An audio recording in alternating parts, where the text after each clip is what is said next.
Everybody, thanks so much for listening to the podcast. If you're listening to us on the YouTube, please subscribe, like, and share. We're trying to get this out to as many people as possible. If you're listening to us on Amazon, Apple, Spotify, also share our information out there. Like I said, we try to get this out to as many people. So I'd be extremely grateful that, if you guys could share that. Today we have on a progressive, a person that was trying to get things done, and hopefully it's not the last that we hear from him in politics. This is Paul Siker. He ran in Virginia just recently, in the past couple of days. The election was a couple of days back on November 2nd. We're taping this on the 5th. So he's going to go into the thick of things of why he ran, and also his race, but also what happened in Virginia in general. So, Paul, first of all, thanks for spending time with us. This is extremely important because for Democrats such as myself and you, we are worried about what's going to happen in 2022. Is it going to be a complete wipeout? So you're going to tell us what you think happened in Virginia. We're grateful to you. So, Paul, thanks so much for your time today. Yeah, absolutely. No, it's great to be here, Rob. I really appreciate the opportunity. And given that the election was just Tuesday, I've had a few days now to sort of contemplate exactly what happened. Why did it happen? There may be people who disagree with me, but I'm happy to offer my perspective. So, starting out with my district, I decided to jump into this particular race to try and take out an individual who I simply felt was not qualified for office. His name is Dave LaRocque. He was at that point an 8-year incumbent, so 4-term incumbent, really very, very conservative individual. But frankly, the reason I felt that he wasn't qualified to be in office was he promoted and attended the rally turned insurrection at the U.S. Capitol on January 6th. Tried to say that the violence was the result of paid provocateurs. It was just crazy. And beyond that, really fundamentally disagreed with his perspective and views on the COVID-19 vaccines. He did everything he could to distribute misinformation about the vaccines and their efficacy. And then I think the final thing that compelled me to jump into the race was his legislative track record and legislative batting average was really pretty dismal. Over the last 2 years, introduced 49 bills, not one of them got passed. Over his entire time in office, had a legislative batting average of 0.096. If you think in terms of baseball, there's no player out there who would have a very long career if that was their actual batting average. So anyway, we knew, and by way of admission and just to explain my background, I was brought up in the Eisenhower Republican tradition. My parents were Eisenhower Republicans, very pragmatic people. Right. And I actually belonged at one point in time to the Loudoun County Republican Committee, but ultimately left that committee just because I felt like there were people who were simply too extreme. And, I want to be in environments where I can work effectively with a broad spectrum of people. And so I ultimately came to conclude that it made eminent sense to join the Democratic Party and run as a Democrat. And so I did. Now, in doing so, I knew that we'd have to build a coalition. We'd have to build a coalition of Democrats, of Republicans who fundamentally objected to Trump and objected to what happened at the Capitol on January 6th, and independents as well. And so that's what we set about doing. And, the plan was working pretty well, quite frankly, up until about 4 weeks ago. Now, 4 weeks ago, Terry McAuliffe, the Democratic nominee for governor, former Governor McAuliffe, right, attended a debate with Glenn Youngkin. And in that debate, education came up specifically. And as I said, I'm in Loudoun County, Virginia, and education related issues have been very controversial here over the last year. There's been a lot of talk about critical race theory, which frankly I regard to be not happening. There is no curriculum around critical race theory, but it's an effective wedge issue. Yep. And I actually participated in a candidate forum It was just about 2 weeks ago where I said, I promise you, historians are going to look back at this time frame, 2021 and 2022, and they're going to point to this issue, critical race theory, and they're going to say the Republicans brilliantly deployed this wedge issue to create fear among their base and to drive turnout. And that certainly was a component of what we saw here.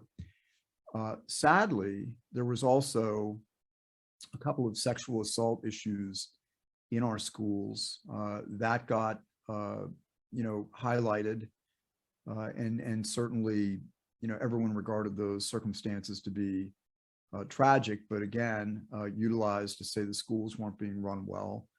There are school board recall initiatives underway here in Loudoun County. And I think that unfortunately the watershed moment in that debate between McAuliffe and Youngkin was when Terry McAuliffe basically said, you know what, I don't think parents have a right to tell the schools what they should teach.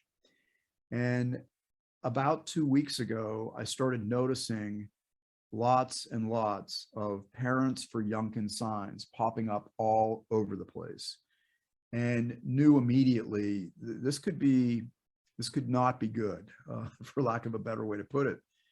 And sure enough, on election day, those people, those parents, I think they bristled. I think that they felt that they had been addressed in a condescending and patronizing manner. And I think that they showed up at the polls en masse. Just to give you a little perspective, so in my race in 2019, the total voter turnout was 31,000 people. Fast forward to 2021, total voter turnout was almost 43,000 people. We had 12,000 people come out to vote in 2021 that did not participate in 2019. That's a 28% increase in the electorate. And it's simply nothing that we could have anticipated or predicted. And so as the vote came in, it's really interesting because in as much as I said we knew we had to build a coalition, we actually were able to drive an additional 4,500 plus people to vote for me, and that's above and beyond the Democratic candidate in 2019. But honestly, how do you deal with massive voter turnout in favor of the other side? And the other things that I would say that I think are interesting, just sidebar notes, is it was a rainy, raw, nasty election day, the kind of day that you would expect people to stay home. Well, they didn't. They came out, and the rest is history. And, as my pollster said to me yesterday, he said, hey, Paul, sometimes you get to ride the wave, and sometimes you get crushed by the wave. And that's what happened in this particular race. And so that's sort of my high level analysis. Do you believe that if Joe Biden got his act together and got that infrastructure bill passed before this election, got the Build Back Better agenda passed before this election, would that have changed the outcome? Or was that just that line that McAuliffe used really screwed everybody, even if those things were passed?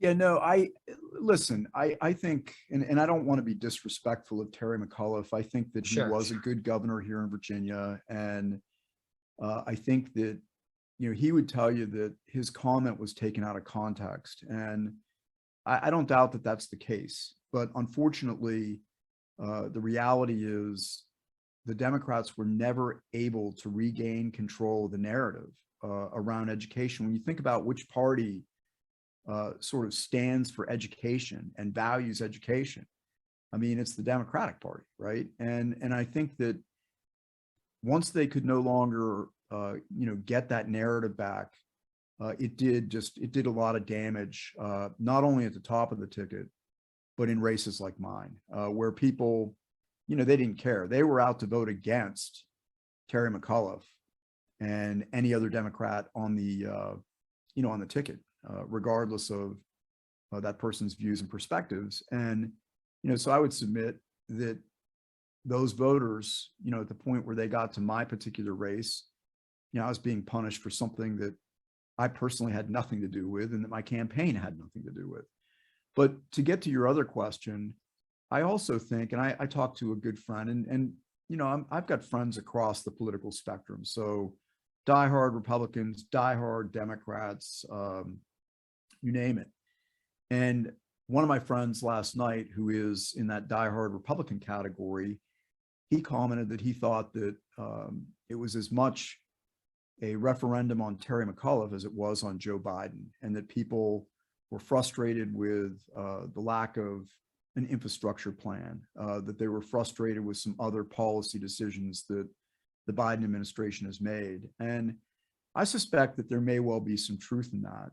I can remember back in September going to a local fair in the area and seeing someone, they posted the images of all those soldiers who tragically perished in Afghanistan.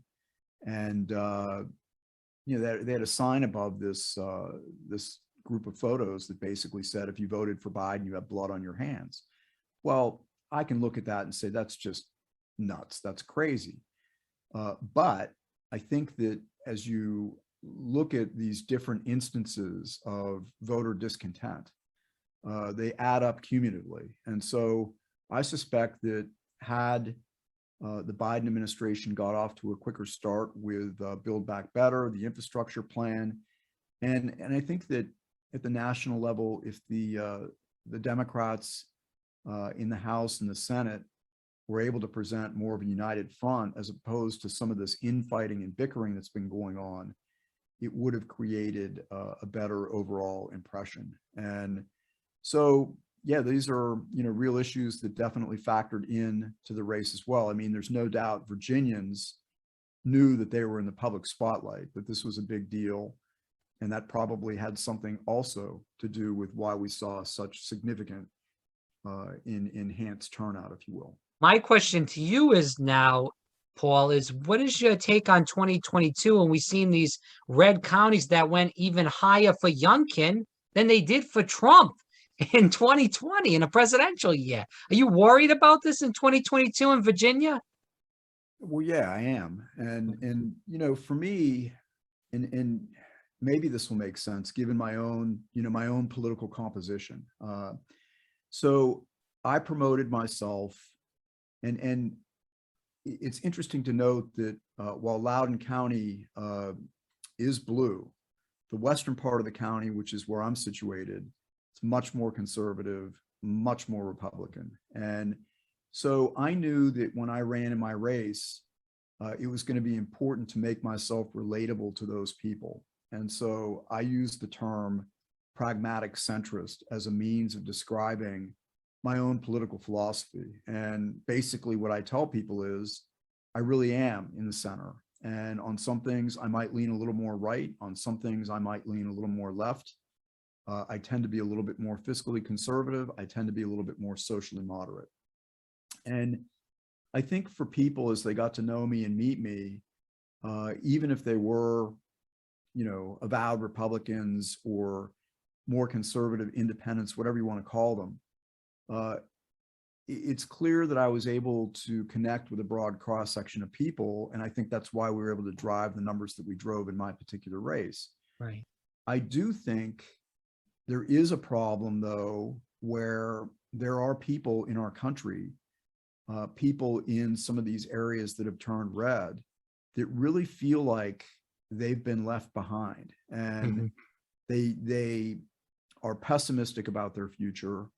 They live in areas that, once upon a time were a bit more vibrant, but now become sort of blighted areas. And, I think that they feel in some ways they've either been, pushed aside, or other people have cut in line in front of them, despite the fact that they haven't done anything wrong. And my big concern is we need to find a way to communicate with that cross-section of the electorate and demonstrate that, hey, we really, we care, and B, we're going to, pursue policies and initiatives that truly are helpful. And, this is where you get into a bit of a struggle, because I think that, and I think Joe Manchin may have said it, and I know some people, they bristle at Joe Manchin's name, but I find him to be someone who offers an interesting perspective. And I think just the other day he said something to the effect of, really, if you look at America on the political spectrum, it's probably slightly right of center. And what I think he was saying is that we just need to be mindful and thoughtful of policies that we're pursuing, and that we're not moving so hard and so fast that we're, again, not taking into consideration the feelings and opinions and beliefs of this broad cross section of people. It's a little bit like what I suspect some parents experienced when they heard McAuliffe make the comment he did about schools. They probably sat there thinking, my kids are the most important things in my life. And how dare this individual tell me that I don't have a say in how they're educated?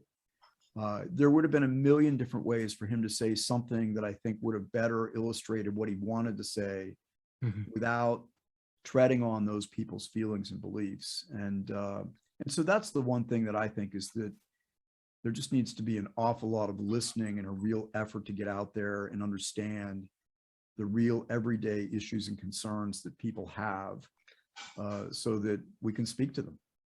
I disagree with you on Joe Manchin, but we could go through that at another day of time. I think that people really want, and you may disagree with this too, but the Build Back Better plan, all those, well, they stripped it clean, but all the proposals that were in that were, 60%, 70%, 80% of the country like that.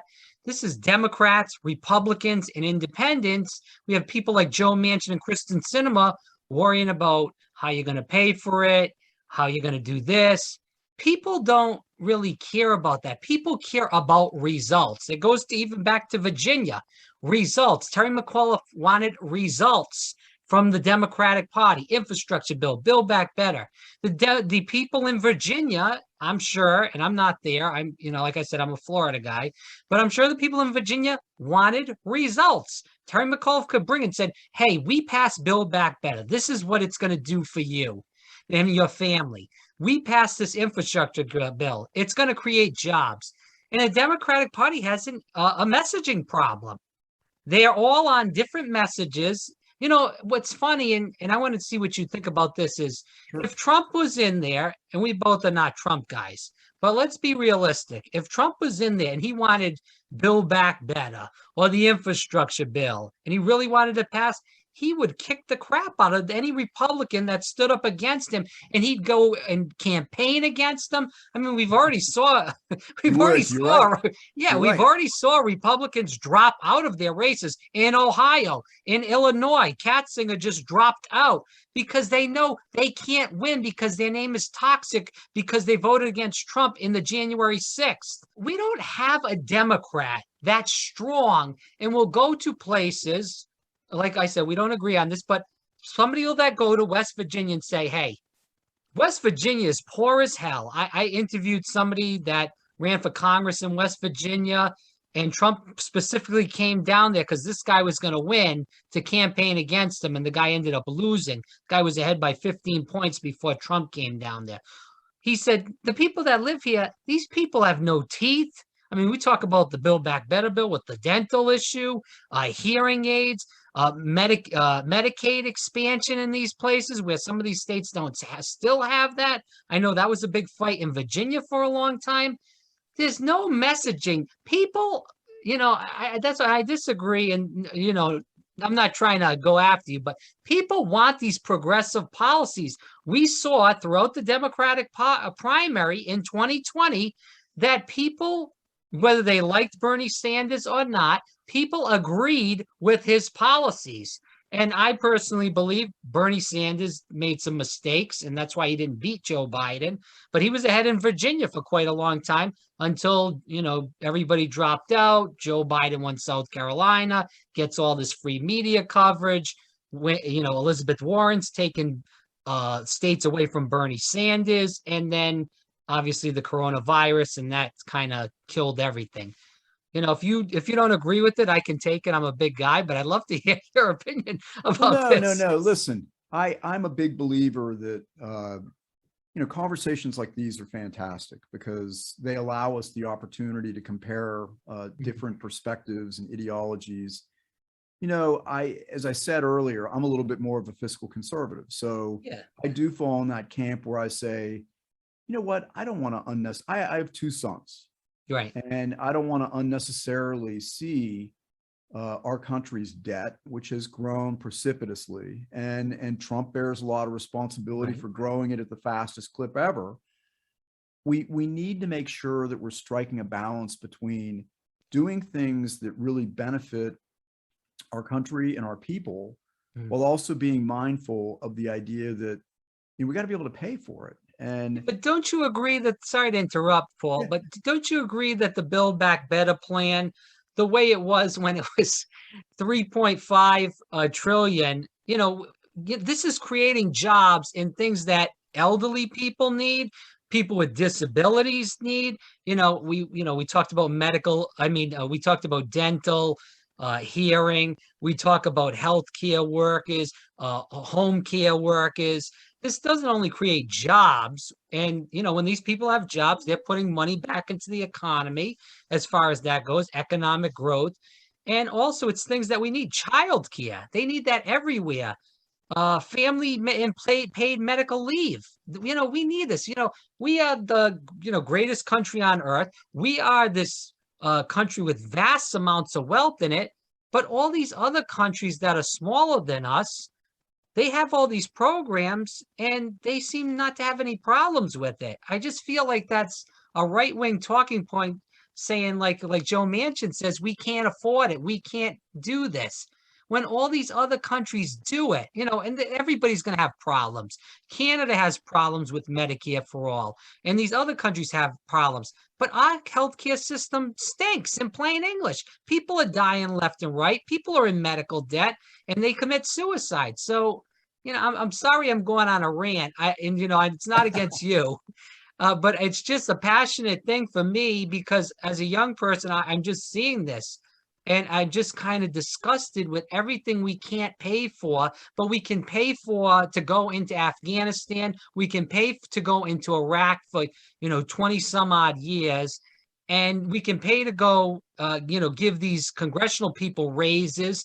There's no term limits. Once they quit Congress, they go and be lobbyists. I mean, it's just a whole joke played on the people. And I believe that's why some of these people that are Democrats start voting Republican, because they're sick of the game. They're sick of saying we're going to vote blue no matter who. We're going to vote for Joe Biden. And then he says he's for the $15 minimum wage. Can't get it done. He's for the public option. He's running around on the campaign trail. We can't get it done. It's Joe Manchin. It's Kristen Sinema. LBJ wouldn't be blaming it on Kristen Sinema or Joe Manchin. He would have got them by the throat and said, "Hey, listen here, you're gonna vote for this damn bill, or I'm gonna take both of you people to school and back." I mean, these guys were leaders. JFK. It's disgraceful. I just don't feel, and I voted for Joe Biden, but I just don't feel like we have a leader of the Democratic Party right now. It's basically Joe Manchin and Kristen Sinema, and that's it. It's not Joe Biden. It's sad. well, so we're going to agree to disagree on some things, but what I can say is this. I mean, my fiscal beliefs are really simple. Yeah. You and I, we cannot afford to accrue in our individual lives, within our individual households, massive quantities of debt. We cannot. There's no way to exist like that. We are required to live within our means. Would you agree with that? Yeah, I agree. So I'm simply saying that I think that what ultimately best serves our country, and that's not to say that we shouldn't do certain programs and that we shouldn't invest in initiatives that expand Medicaid and that allow people to get essential healthcare services. that they need. I'm all for that. I think the ACA was a great thing. And I certainly believe that we should continue tweaking and tuning it so that it serves a broader cross-section of people. But I would submit that much as I can't personally take my household finances into crazy debt, at the end of the day, we can't do that as a country either, because if you look at countries like Greece, I mean, do you remember when Greece went through its austerity? Yeah, right. Yeah, I mean, it's a train wreck, and we don't want a situation where people are suddenly facing the tax consequences of poor decision making. And so when I look at some of these people that are saying, hey, you know what, let's go a little slower. To me, and I say this as a business person, someone who's owned small business for 35 years, there are points in time where you just have to say, you know what, as much as I'd like to do everything, and as much as I'd like to, you know, renovate and redesign the entire interior of my house, I can't afford it. I can't afford it. I hear you. And so instead of doing everything, you know what, I'm going to do the living room, or I'm going to put a new roof on, and do it incrementally. And to me, I really have no problem with that. I think we can look at the 3.5 billion, and this is the way that I'd frame it. If we started out with 1.5 billion that was oriented to the original goal and objective, infrastructure, and started moving forward on that and started realizing the benefits of it, I think it becomes a lot more palatable to then be able to say, hey, this was long overdue investment. Now let's take a look at these other issues. And yeah, we're asking for, we thought we needed 2.5 billion, but you know what? Now we've got it down to 1.75 or something like that. I just think it becomes an easier pill to swallow for everybody. And that's really, if I had to say anything, I think we need to adopt more of a mindset where, and this again is part of my whole campaign. I went out there and said, I want to be a representative for everybody. Unlike my opponent, who really was pandering to his base, I want to represent everybody. And to that end, I'll conduct monthly community forums where we can sit down and talk about everything, and all parties are involved. And they weren't going to be screaming matches. There were going to be actual places where we talked. And I think that, you know, we need to find a way in our politics to enhance the likelihood that we're talking to each other, not at each other. Agreed. And I know we agree on that. And I think that that's why conversations like this are so essential and valuable, because we're not going to agree on everything. I mean, even within our own party, we're not going to agree on everything. Well, but I think that, no, I just wanted to go back, and I'm not going to keep going back to the Build Back Better bill, because I want to go back. I want to go. I'm just going to say this last thing about the bill, and then I want to go back into Virginia stuff, but I want to get your opinion. So the bill actually started out, Bernie Sanders, the head of the budget committee, started out at 10 trillion. They went down to, Joe Manchin said, no chance in hell. He said, I'll do 4 trillion. Bernie Sanders went down, he said 3.5. And that's where they were negotiating from. Now they're down, okay, to 1.75, which you just stated correctly, Paul. Right. My thing is, you know, Bernie Sanders went from 10 to 3.5. That's a huge drop. You're a business guy, you know this. So, and Joe Manchin originally said he would be okay at 4. Remember, so there's not a lot of this in the mainstream media that's coming out. So you're kind of a hypocrite when you're coming now and saying, hey, you know, we got to take it slow. This bill's been talked about for like 4, 5, 6 months now. I mean, you know, how much do we have to slow walk it? Because soon, you know what? It's going to be the midterm elections, and they're not going to get a damn thing done. And you know what? Democrats will just get pounded. And it seems like these people like Manchin and Sinema don't even care if this bill gets passed. And I don't know what Joe Biden's doing up there. This is just my opinion. So there's not a lot of talk of that Joe Manchin rather said that he was okay with 4 trillion. Now, all of a sudden, it's back down to 1.75. So, you know, I'm just bringing that out there for the people when they listen, that, you know, a lot of people don't know that happened. No, and I'll make one final comment on this Sure. too. I don't disagree with what you're saying. And it's funny, in my career, I've been involved in countless negotiations. And so while you may look at it and say, okay, you're being a hypocrite because you said you were comfortable with 4, and now you're changing the rules of the game. I would sit here and say, I've seen some really interesting negotiations over my career where I thought I had a done deal at a certain point. And in fact, I'll never forget, it's a true story. I'm dealing with the CEO of this company. I thought we had an agreement, and I'm there at his office to sign this thing. And he's looking at it, he's like, oh, you know what? There's one other thing that I want. And the one other thing that he wanted was a really big thing. And so I immediately looked at him and I'm like, well, if you want that really big thing, I want this really big thing over here. And he's looking at me, and he just gets this smile, and he's like, you know what? As long as we're both a little uncomfortable, we're probably in the right place. So, I hear what you're saying. Some people are going to perceive Manchin to be a hypocrite. Others are going to say, wow, what a great negotiator, whatever. But you're right. We need to get something done, and we need to get it done soon. Otherwise, it's going to be too late. We go back to the primary. If there was 2 Black women that ran in the primary, they finished 2nd and 3rd. And one of them was, I think, was Miss Foy, Jennifer Foy, and she was more of a progressive as far as that goes. She finished in 2nd place. Do you believe in a place like Virginia, where there's a pretty decent sized African-American population, a woman that is a progressive?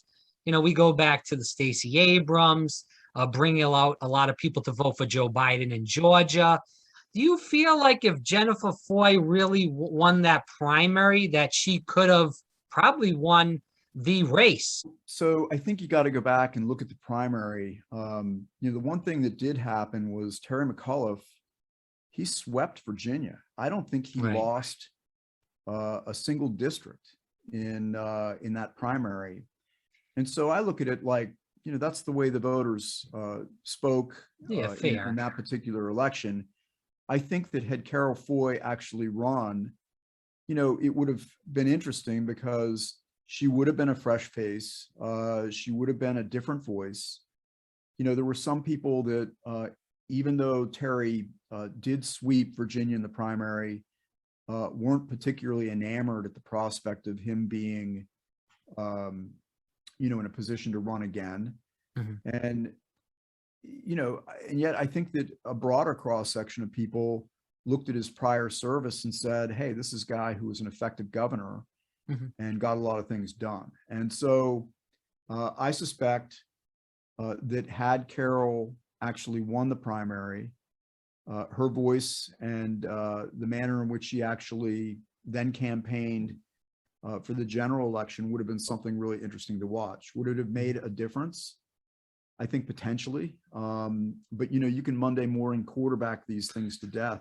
Well, how was the Black turnout in Virginia? I didn't hear too much about that. I did hear from some people that said that it wasn't as high as it could have been. Was that the case? Did you hear that also? I don't have specific data. What I can tell you is in the lead up to the actual election on Tuesday, as much as I, have already commented that the Republicans certainly seem to control the narrative around education. The other sentiment that was out there was the degree and extent to which Democrats just weren't necessarily all that enthused about, anyone's campaign. And, people speculated and wondered if that meant that they wouldn't turn out. I don't know that we have a clear answer to that question. What we do know is the Republicans absolutely turned out. I mean, there's no question about it.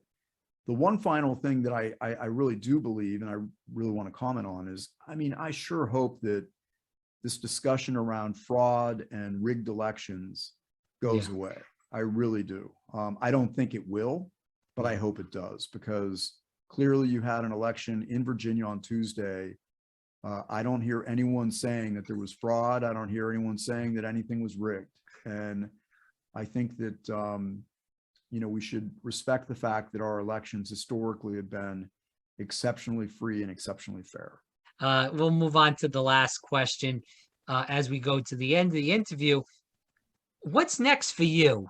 Are you thinking about running again? Are you done? Is it just, are you kaput? Yeah, no, listen, I was a first-time candidate. Right. My degree's in political science, and so there's been different points along the way in my life where I've contemplated the possibility of running. As I got to the end of 2020 into the beginning of 2021, Sure. in the aftermath of that election and in the aftermath of January 6th, it was enough to compel me to say, hey, you know what? I'm at a great point personally, professionally, where I've got the time, the ability, and the opportunity to do this. And it was an incredibly rewarding experience. I met some fantastic people. I really learned that people do indeed, they care about their communities. And I found the process to be, very energizing. It is a huge commitment. You're on all the time. And, I think that I need to think a little bit about exactly what I want to do and why I want to do it before I, can commit to say, yeah, I'm going to definitely run again. It's certainly within the realm of possibility. The crazy thing here in Virginia right now is we just had this election on Tuesday, but redistricting is happening. And so there's very likely to be a special election for all those delegate seats in 2022. And then we'll get back on the regular cycle and have yet another election in 2023. So it's, when I jumped into this, someone said to me, so you're prepared to run in 2021, 2022, 2023. And I said, if I win, yeah, I am prepared to do that. But it's daunting, right? I mean, that's a big ask. So I think for me, I'm going to take a little bit of time off and get caught up on my yard work and other chores and continue the dialogue with people and sort of wait and see how this redistricting process unfolds. And then I'll be able to make a much more informed decision after that. But in some way, shape, or form, I'll always be involved. And it may not be as an elected official, but if I don't go down that pathway, I'll probably fire up a PAC and see if there's not an opportunity to exert some influence on issues that I really care about. Paul Siker, thanks so much for coming on and talking about the Virginia races. And we do hope you run again because you're sane, whereas a lot of these other people are insane. And you do know your stuff, of course. I'm very grateful for you to come on, Paul. Thanks so much. Rob, you're welcome. And no, sanity is an important thing. And I appreciate the time and the opportunity. And I hope we have a chance to do it again. Yes, please.